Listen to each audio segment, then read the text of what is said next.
Dankers 4, Kjell Verbrugge and Thibaut Beneston got to 6th, Weckman got to 7th, Tom Union got to 8th, Muirson 9, and Emilio Scuteri was 10. What happened to 771 Mario Lucas Sands? Apparently he is a lap down on our timing screen, so I'm not sure if that was a glitch or what. Maybe we can see that run towards the finish line again, but he definitely not going to feature on the podium.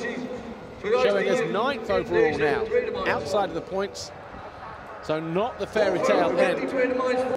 Rene Hofer, massive congratulations, double race winner and your first overall of the season. It was a perfect weekend for me. We trained so hard over the winter, and the goal is of course to get the title after my perfect year in 2016.